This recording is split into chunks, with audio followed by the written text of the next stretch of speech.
Бдительные жители Челябинска заметили, что на одной из выставок животных в тесной клетке ютятся два канадских волчонка. Грустные и запуганные, они жались друг к другу, вызывая у зрителей лишь сочувствие, а не восхищение.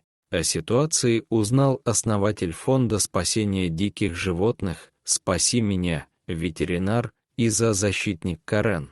Владельцы зоовыставки продавали юных волков за несколько тысяч рублей. Сумма внушительная, но в итоге ветеринару удалось выкупить бедняк и еще нескольких животных благодаря помощи неравнодушных людей и за собственные средства.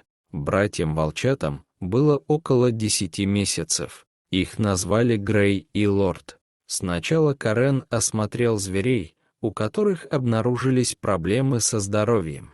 Первые дни в приюте они провели изолированно от других животных. Зато потом Грея и Лорда ждал переезд. Их подселили в просторный вольер канадской волчицы Багири. Волонтеры приюта надеялись, что вместе они образуют настоящую стаю. В новом вольере волки освоились не сразу.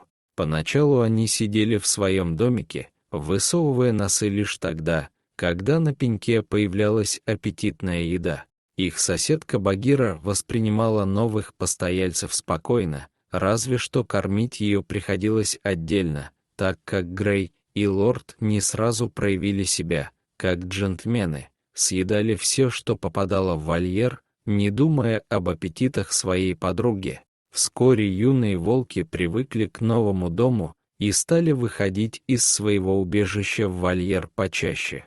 Лорд так вообще принялся обхаживать Багиру, которая отвечала ему взаимностью. Грей третьим лишним себя не чувствовал, а тоже активно общался со своей маленькой стаей. Благодаря фонду «Спаси меня» оба волка сейчас чувствуют себя прекрасно. Они получают сбалансированное питание, живут в стае и имеют отличные показатели здоровья.